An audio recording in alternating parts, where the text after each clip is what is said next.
Baik, Assalamualaikum warahmatullahi wabarakatuh. Saudara-saudara sekalian, kita berada di majlis ilmu yang seterusnya. Pada malam ini kita menceritakan satu hal yang pernah saya cerita beberapa tahun yang lepas, tetapi saya kira ramai yang dah lupa ataupun ada perbedaannya sekarang dengan dulu, terutama sekali dengan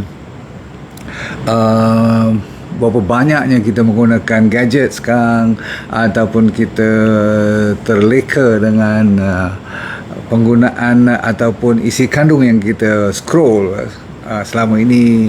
Ramai juga yang sudah menjadi kecanduan kepada social media sehinggakan terganggu tidur mereka. Di malam ni kita nak cerita benda-benda baru sikit, ataupun saya peringatkan anda kenapa tidur itu begitu mustahak, sebab dah ada dalam Quran pun.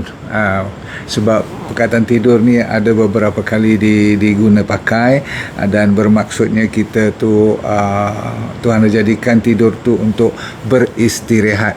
Dan bila Tuhan kata macam tu, saya akan bagi tahu melalui sains pula sekarang, bahawasanya masa tidurlah berlakunya berbagai jenis repair ataupun regeneration ataupun revive, maksud saya pembetulan, dan juga untuk penyembuhan.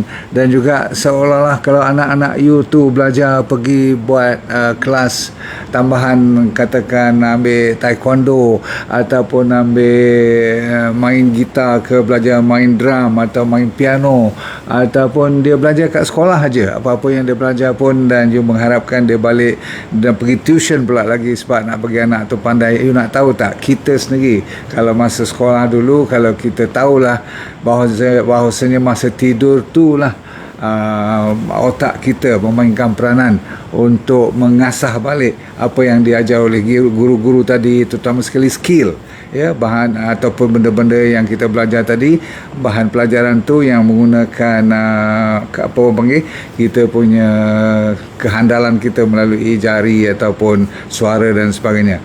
Masa ni lah pembetulan ataupun memori tu dilakar kembali, dibetul kembali, ada orang panggil deletion atau pembetulan.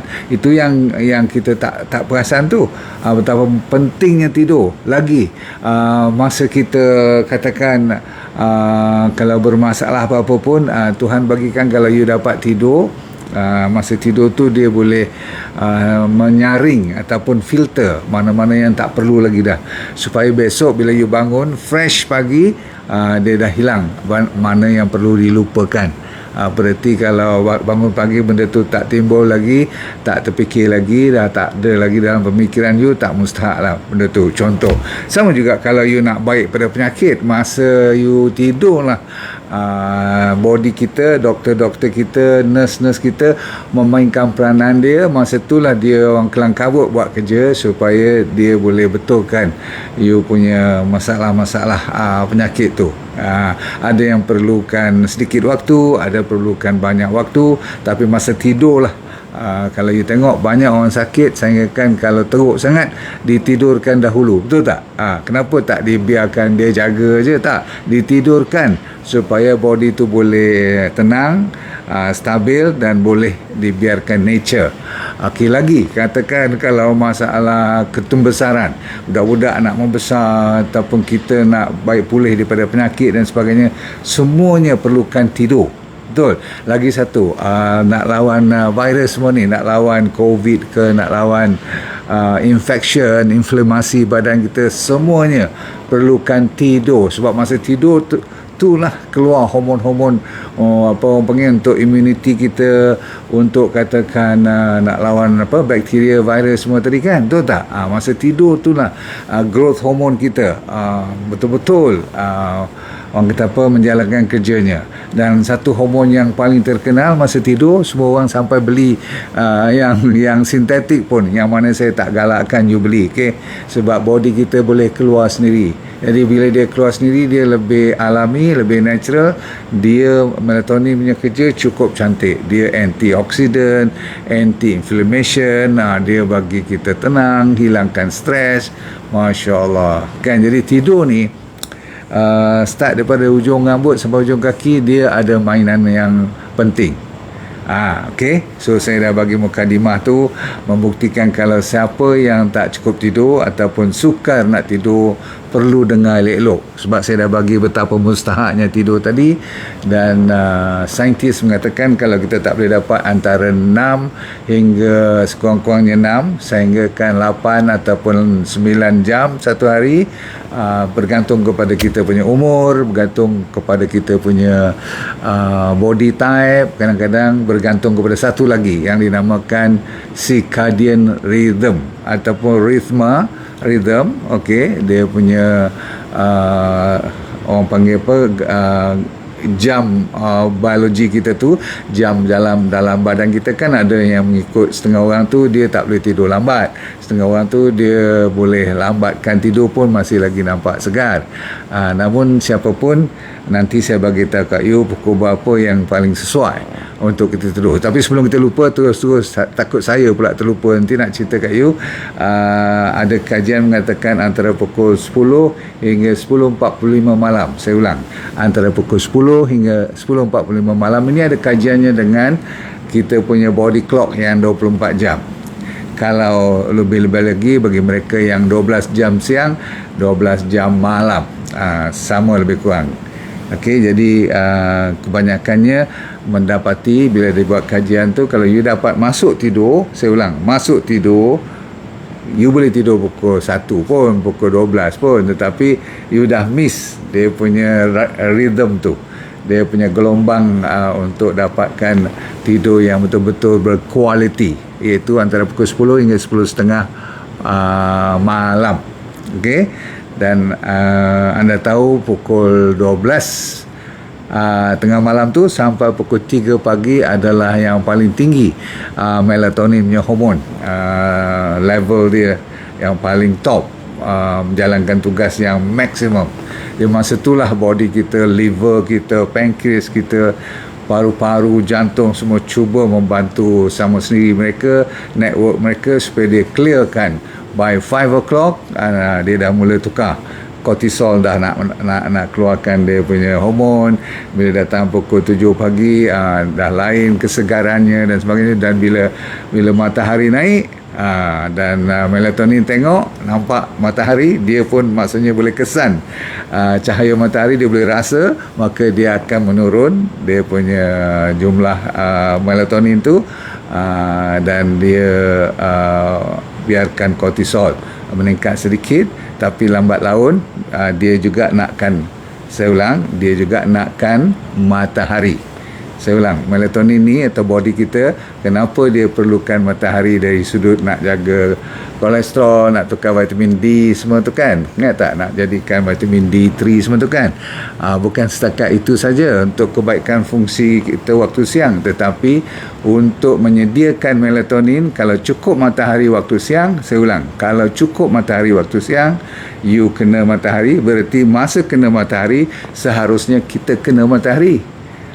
Yang orang yang suka nak tidur ni, masa dia sepatutnya tidur, dia tak boleh tidur. Semasa dia orang kata apa, tengah hari ke, tak apa juga kalau boleh tidur tengah hari tu, tapi waktu-waktu pelik-pelik lah, pukul 7 pagi atau pukul 8 pagi atau pukul 5 petang, masa itulah dia nak tidur. Faham? Okey, baik.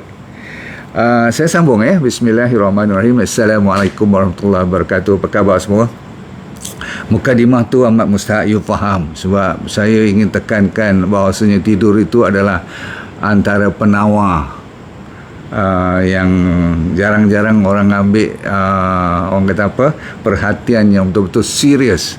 Saya ulang, kena ambil perhatian yang betul-betul serius, sebab antara punca resmi kenapa zaman sekarang begitu ramai rakyat kita, termasuk kadang-kadang kita sendiri, siapa kat sini yang pernah tak boleh tidur betul-betul, maksudnya you ada gangguan tidur lah, memang you sampai pukul 2 pagi 3 pagi masih mata orang panggil apa, duk menyala lagi, duk klipok orang ataupun partner you dah berdengkur, lagilah you tak boleh tidur.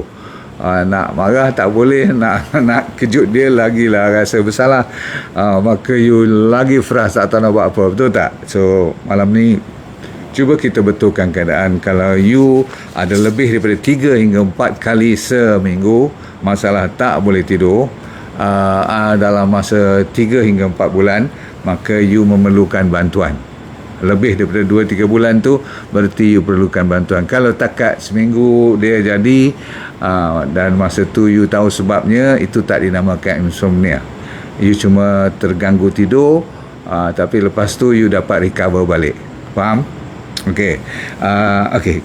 Kita kena tahu bahawasanya tidur ni sampai ada kepakaran. Dalam medical ada specialist untuk tidur je. Sampai macam tu sekali kan. Kata dalam setengah-setengah buku tu ada sampai lebih kurang 24 jenis gangguan tidur. Kan gangguan tidur kita ni, kalau kita ada masalah nak tidur, kadang-kadang nak masuk tidur susah. Itu satu contoh disorder ataupun penyakit tidur. Penyakit tidur ada setengah boleh tidur tapi bangun malam. Kedua yang tak boleh tidur balik.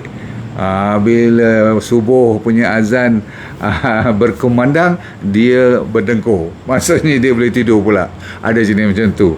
Ada yang jenis yang orang kata apa, dia bangun tidur tak nyenyak. Ataupun ada pula jenis yang kena bangun malam pergi kencing lebih daripada 2 kali, terutama sekali orang diabetes pun dapat gangguan-gangguan daripada sudut fizikal pun boleh juga.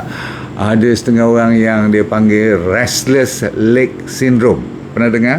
Kakinya sentiasa menguit atau bergerak, dia tak boleh tidur, terganggu sampai dia nak kena picit kaki dia, nak kena suruh partner dia regangkan ataupun inilah urut-urut sikit ke. Itu pun lepas dia boleh tidur sekejap, kaki dia bergoyang balik. Jadi sentiasa restless saja. Okey. Lepas tu bagi mereka yang menopausal atau sebelum menopause, ada masalah-masalah hot flushes. Itu memang fitrah. Kadang-kadang ada wanita yang jadi hot flushes ni biasa, tapi cara macam mana you nak kendalikan, ada juga orang yang kadang-kadang tak semestinya yang gemuk saja, ada juga yang kurus. Tetapi sering kali orang yang gemuk, yang dah jatuh leher ni ke bawah ni terlalu banyak fat, sehinggakan dia dapat bukan setakat snoring ataupun apa orang panggil snoring ni berdengkur saja, tapi dia dapat apa yang dinamakan sleep apnea. Sleep apnea ni yang ingat tak, selalunya dalam kejadian macam ni dia tidur okey, bahkan lebih senang daripada orang biasa, tapi setiap 1 jam dia mesti terbangun tidur sebab dia tercungap-cungap, tak cukup nafas. Rupanya dia dah berhenti bernafas selama kadang-kadang sampai 60 saat, ada yang sampai 90 saat. Ni kalau orang yang ada sakit jantung boleh bawa maut ni. Memang ada orang meninggal pun semasa tidur. Inilah dia. Antaranya disebabkan gangguan tidur, sleep apnea. Ada juga orang yang bermasalah, katakan GERD ke, masalah inilah perut ni seperti IBS, pernah dengar kan? Dan selalunya suka kembung perut, bloating. Dia juga penyebab utama kenapa you dapat insomnia. Ada lagi masalah yang paling ketara dan bukan kita nak tinggal ke tepi, tapi terlalu besar topik dia sehinggakan tak dapat kita habiskan kalau nak bicara secara terperinci. Namun cukup kalau saya cerita perkataannya ialah bermula dengan S. Tahu tak apa dia? Mesti orang tahu sebab yang inilah punca pada banyak jenis penyakit pun. Okey, iaitu stres. Yes. Orang yang ada stres, tak kira kecil besar, tergantung pada orang yang berpengalaman atau tidak mengatasi stres punya problem ataupun masalah hidup. Setengah tu kecil je bagi setengah orang, tetapi bagi dia cukup besar, macam dunia ni nak kiamat. Dia memang tak boleh tidur. Okay. Dan setengah orang memang kalau stresnya cukup besar baru dia terganggu tidur. Ini kita expect lah kan. Dan selalunya orang yang bangun dalam pukul 2:30 ni malam ni, dia memang ada masalah tentang stres. Selain daripada masalah dia punya adrenal ni atas pada buah pinggang ada kelenjar yang dah mula lemah disebabkan dia terlalu banyak kerja masa dia waktu siang, dan sampai tak ada me time. Selalunya orang ni dia tak ada me time. Tahu tak apa dia me time? Me time, siapa tahu apa dia maksudnya? Waktu untuk diri sendiri. Maksudnya sampai terlupa diri sendiri yang dia tu hidup. Dia pun perlu kehidupan yang ada masa dia aktif, ada masa dia patut rehat, tetapi dia pakai redah aja. Orang macam ni selalunya pukul 2 pagi jadi security guard lah dia. Kat rumah tu dia tak tidur. Jaga baik. Okey, baik. Ada setengah orang punca-puncanya tak besar sangat. Kadang-kadang cuma disebabkan bilik dia mungkin tak kemas pun, setengah orang bergantung kepada partner masing-masing lah. Kalau you dah kahwin, antara dua orang tu siapa yang jenis bersih, kalau you jenis yang rapi, jenis yang OCD sikit. Tahu OCD tak?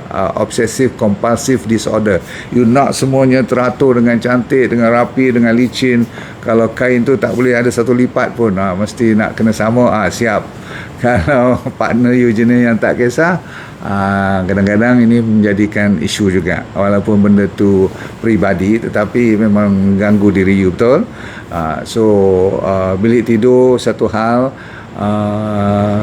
Sering kali orang yang mula ada duit sikit, bila dah naik umur 40 semua ni, bila ada duit lebih lah, kerja pun dah naik pangkat semua ni, dia selalu nak improve. Dia improve mana dulu? Dia improve ni lah, bilik tidur lah, dia punya kamar tidur dia.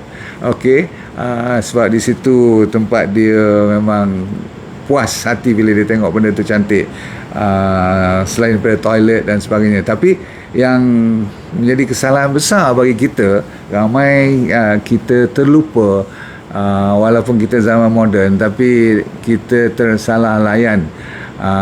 Bilik tidur tu nak wifi yang paling aktif, yang paling high speed, TV yang paling besar, speaker dan sebagainya, lampu-lampu, semua you bagi the best lah. Okey, dan ini menyebabkan you tak mau tinggal bilik ataupun kawasan tidur you ni. Ini menyebabkan bahayanya. Bila you benar-benar nak tidur nanti, susah. Kalau dua-dua tidur sama waktu tak apa juga.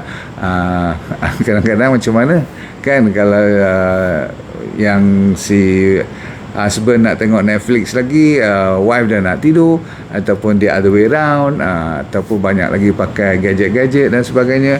Jadi bagi anda sekalian, tengok balik. Nombor satu, tempat tidur. Ni saya bagi petua-petua lah. Okay. Sebelum saya bagi petua, kalau siapa tak mau jaga betul-betul untuk nak tidur dengan berkualiti, nyenyak, you akan sampai peringkat kalau tak jaga betul-betul dan tak ambil ubat bantuan awal. Saya ulang, bantuan awal ni kadang-kadang kalau sikit-sikit, kalau pakai Valium ke ataupun ubat-ubat tidur sementara ni lah, seminggu ataupun sebulan, you nak tolong bantu boleh tidur balik tu, you boleh sampai peringkat besok jadi resah dan gelisah sebab you punya fikiran lebih daripada seminggu tu dah mula jadi risau. Macam mana malam bila you bangun pula, you kata malam ni macam mana pula, aku boleh tidur lagi tak? Jadi you punya ekspektasi nak susah tidur pada malam seterusnya menjadikan you stres waktu siang. Bila sampai waktu malam, you dapat cycle yang sama, tak boleh tidur lagi. So lama kelamaan dia jadi macam satu anxiety, jadi macam satu disorder ataupun penyakit yang tak pasal-pasal, sampai mental you terganggu, sampai dapat kemurungan. Faham tu? Tapi tadi saya kata kalau hot flushes nak kena betulkan dengan ada vitamin, ada mineral, sehingga kan kalau perlu hormon, kita bagi hormon. Orang yang ada fibroid for instance, baik tak ada fibroid, melalui tak cukup tidur ni atau gangguan tidur ni, fibroid boleh timbul. Ada masalah bladder lagi. Otak pula, jaga baik. Kalau you tak jaga tidur ni atau tak perbetulkan tidur ni, you boleh dapat memori terganggu. Maksudnya daya ingatan you memang boleh lari. Okey, dan tahu tak, orang yang tak tidur betul atau dapat gangguan tak cukup tidur ni, rupanya berat badan boleh meningkat, weight gain lebih banyak, bukan berkurangan, walaupun tidur berkurangan tapi berat badan meningkat. Ada kaitan pula dengan kempunan, you akan sentiasa crave bahan-bahan yang inilah, terutama sekali benda bergula ni you suka sangat. Masalah dementia, lupa-lupa, nak nyanyuk, semua tu jangan main, dia lebih senang menghinggap you, terutama sekali bagi mereka yang dah berumur.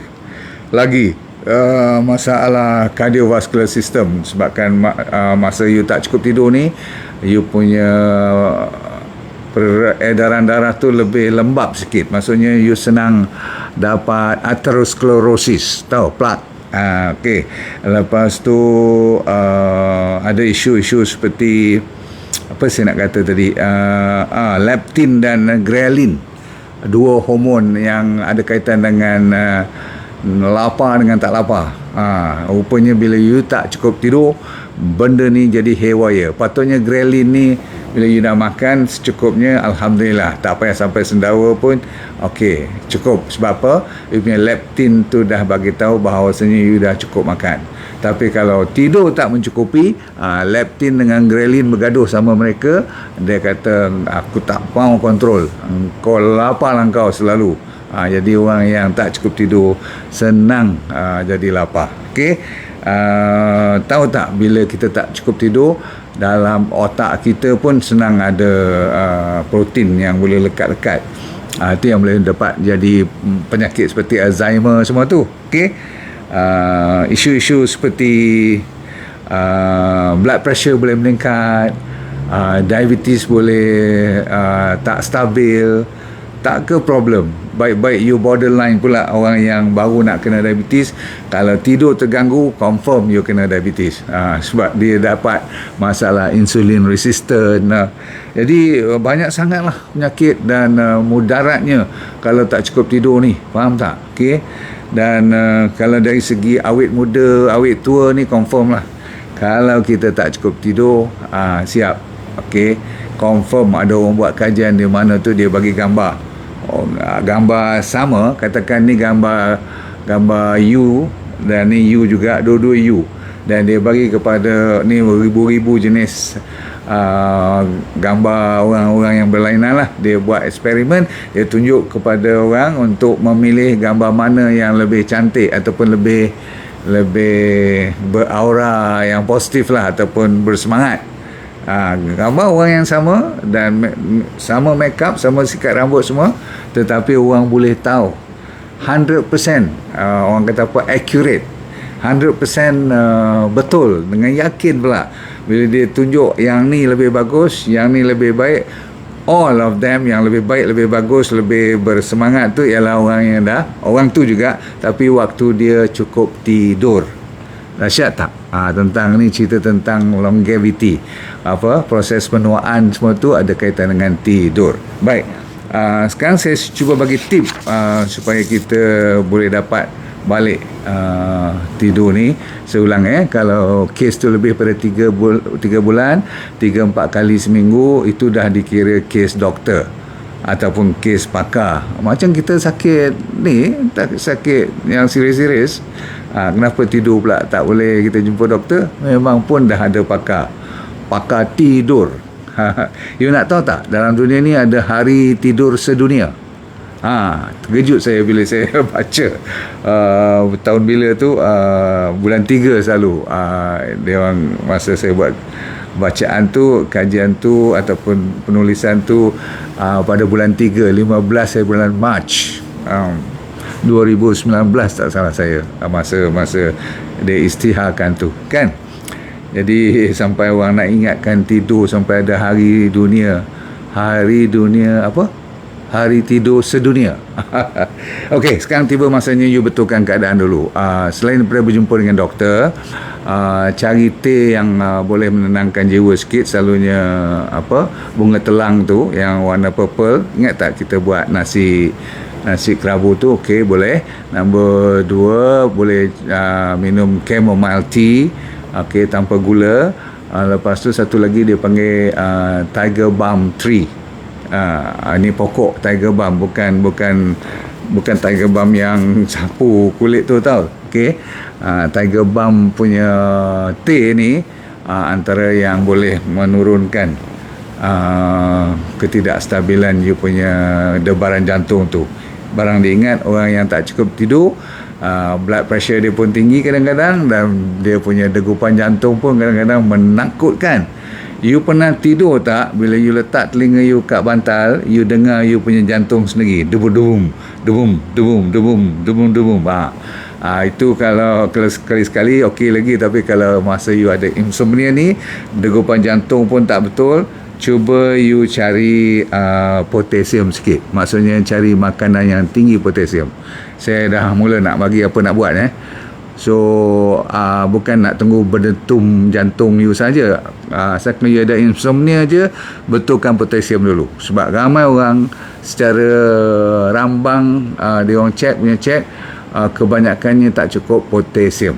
Okey, dan pemakanan mereka yang tinggikan potasium ialah green vegetable, banyakkan sayur-sayuran. Okey, dan di samping tu you boleh amalkan minuman apple cider vinegar, ACV, apple cider vinegar. Okey, apple cider vinegar, cuka apple lah. Okey, lepas tu siapa yang suka kombucha tea boleh juga. Siapa yang rajin partnernya tolong urut, itu antara yang the best. Cuma partner you tarik muka lah nanti, sebab tiap malam nak kena urut pula. Walau you tak ada insomnia pun, ketagih nak kena urut pula. Caffeine, kalau siapa yang sensitif tak payah dekat-dekat sangat. Lain pada tu, kalau you makan kat luar, berhati-hati dengan makanan tu. Kalau you jenis insomnia, tak usah makan kat luar sangat lah, boleh tak? Sebab apa? Dia banyak omega 6. Omega 6 ni dia lebih pada inflammation lah, dan ada MSG lagi. Bilik tidur mestilah lebih kemas, tak semestinya besar, tak semestinya ada everything, tetapi cuaca ataupun suhu bilik tidur tu kena nyaman, kena tak panas, tak sejuk, mengikut keselesaan diri you dan partner you lah, of course. Tak boleh you seorang je nak sejuk, dia nak panas sedikit panas lah, maksudnya dia rasa macam tak boleh lah sejuk sampai nak kena pakai 4 atau 3 selimut nanti. Jadi yang ni semua you kena pakat dengan partner masing-masing, ataupun make sure suhu is important, lighting is important. Lampu mestilah tak semestinya tutup gelap gelita. Orang tak boleh tidur dalam kegelapan langsung, sebab nanti dia tak bernafas, dia rasa. Ataupun setengah orang nak sedikit lampu. Okey, saya tahu ada setengah tu sampai tak boleh ada lampu langsung pun ada cerita juga kan. Jadi tergantunglah. Yang penting ialah jangan ada lampu yang cerah daripada biasa. Tak boleh. Sebab apa? Bila lampu tu ataupun bilik you cerah masa nak tidur, you punya melatonin tak boleh keluar. Melatonin ni dia sensitif. Satu lagi ialah semua bahan-bahan gadget. Sebab tu dalam bilik you jangan ada tempat-tempat meja kecil ke apa-apa yang you boleh letak laptop ke, yang nak bubuh ni bahan-bahan iPad ke, ataupun handphone you sendiri kat situ. Pertama sekali, kalau current tu masih di on kan, dalam plug kat dinding you tu, daripada plug tu sendiri nak kena off, kalau boleh cabutkan. Sebab apa? Bila you tak cabut keluar you punya plug tu, wire yang sampai ke gadget you, wire tu masih hidup sebenarnya. Jadi wire yang hidup ni dia melepaskan electromagnetic field ataupun electromagnetic frequency, EMF ni yang you tak sedar. Dia sampai 6-7 kaki, dia boleh lagi mempengaruhi otak you. sehingga kan you tak boleh tidur. Jangan main.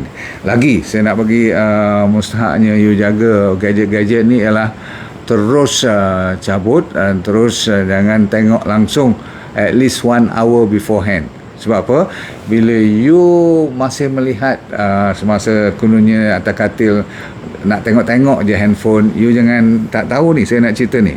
Ada je lampu ataupun cahaya daripada gadget-gadget yang moden ni, body you punya melatonin akan bacanya macam nampak matahari.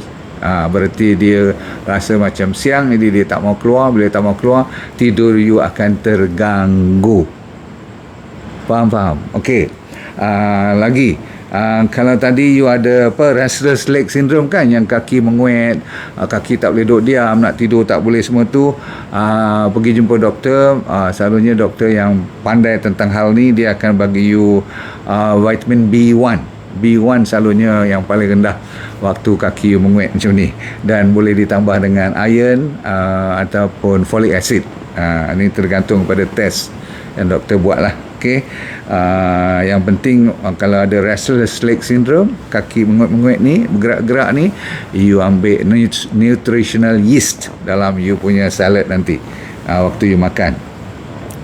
Kalau you ada hot flush, ingat tak perempuan yang ataupun pre-menopausal, you akan diberi seringkali iodine atau vitamin E, dan satu lagi dia panggil kalsium gluconate. Okey, yang ni doktor yang akan bagi pada you. Okey, apa pun you kena ingatkan dia juga, sebab kadang-kadang dia tak bagi apa langsung pun susah juga you nak ambil daripada farmasi. Kadang-kadang ada yang sombong, ada yang baik hati.